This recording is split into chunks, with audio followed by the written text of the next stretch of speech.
Assalamualaikum warahmatullahi wabarakatuh. Nama saya Tasya Arbayani, mahasiswi Universitas Muslim Nusantara Al-Wasliyah, akan menjelaskan apa itu persekutuan dan contohnya. Persekutuan adalah penggabungan di antara dua orang atau lebih untuk memiliki bersama-sama dan menjalankan suatu perusahaan guna mendapatkan keuntungan atau laba. Karakteristik persekutuan. Karakteristik persekutuan yaitu berusaha bersama-sama, jangka waktu terbatas, tanggung jawab yang tidak terbatas, pemilikan kepentingan dalam persekutuan, partisipasi dalam laba persekutuan. Macam-macam bentuk persekutuan.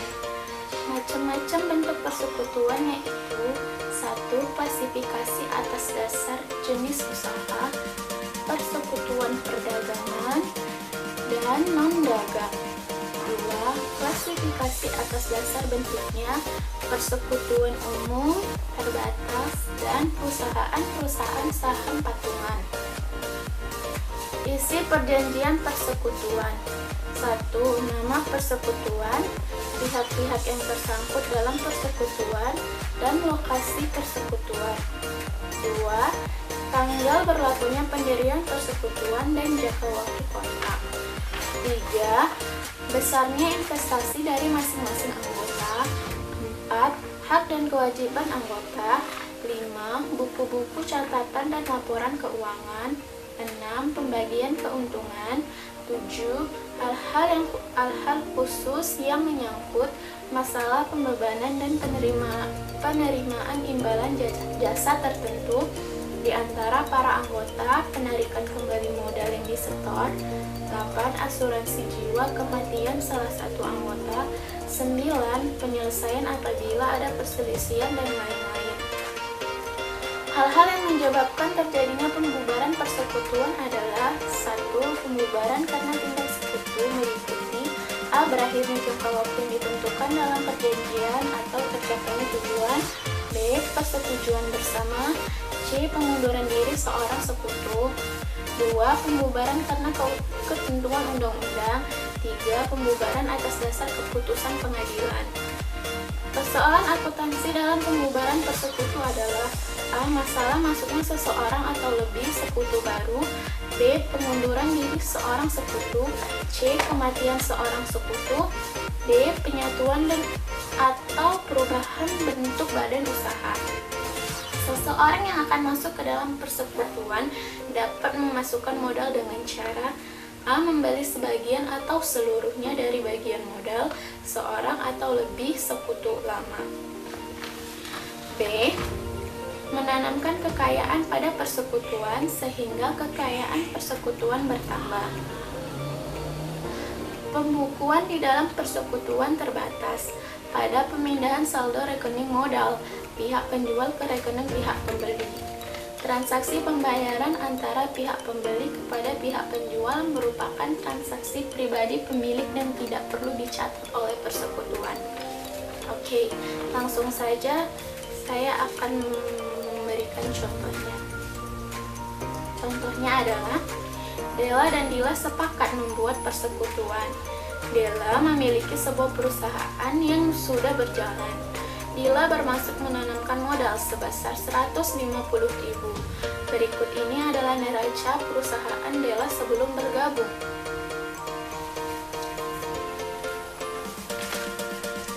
Baiklah, dalam pembentukan persekutuan ini, Della memiliki beberapa syarat untuk mengubah posisi keuangan yang dilaporkan pada neraca per 31 Desember 2018 sebagai berikut.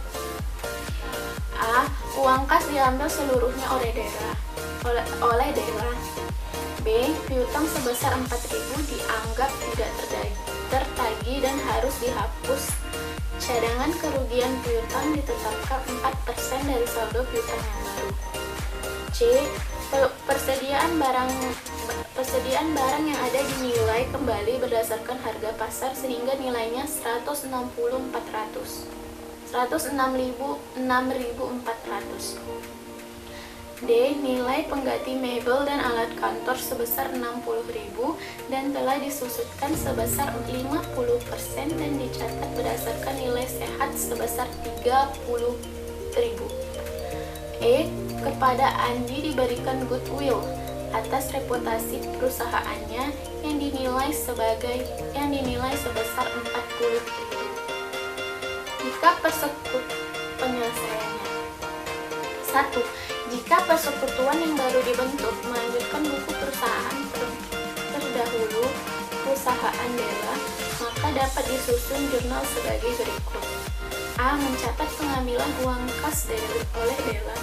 Modal pada kas 108.000. Mencatat penilaian kembali berbagai macam aktiva perusahaan Della sesuai dengan ketentuan yang disepakati. CKP itu adalah cadangan kerugian piutang.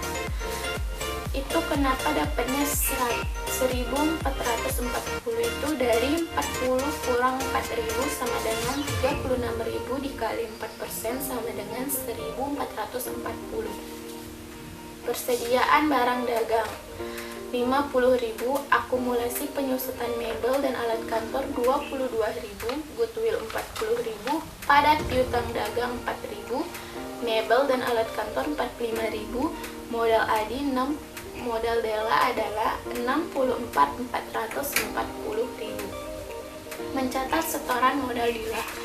Kas pada modal Dilla sebesar 150.000. 2. Jika persekutuan yang baru dibentuk membuka buku baru tersendiri, mencatat kekayaan bersih perusahaan Della sebagai setoran modal pada persekutuan. Piutang dagang 50.000, persediaan barang dagang 106.400, supplies kantor 7.000, mebel dan alat kantor 45.000, goodwill 40.000, CKP 560 itu dapat dari 2.000 dikurang 1.440. Utang dagang 90.000, modal Della menjadi 157.840.000. D. Mencatat setoran modal Dilla. Kas pada modal Dilla 150.000. Berikut adalah neraca A dan B per 2 Januari 2012 sebagai berikut. Terima kasih telah menonton dan menyimak video saya. Terima kasih.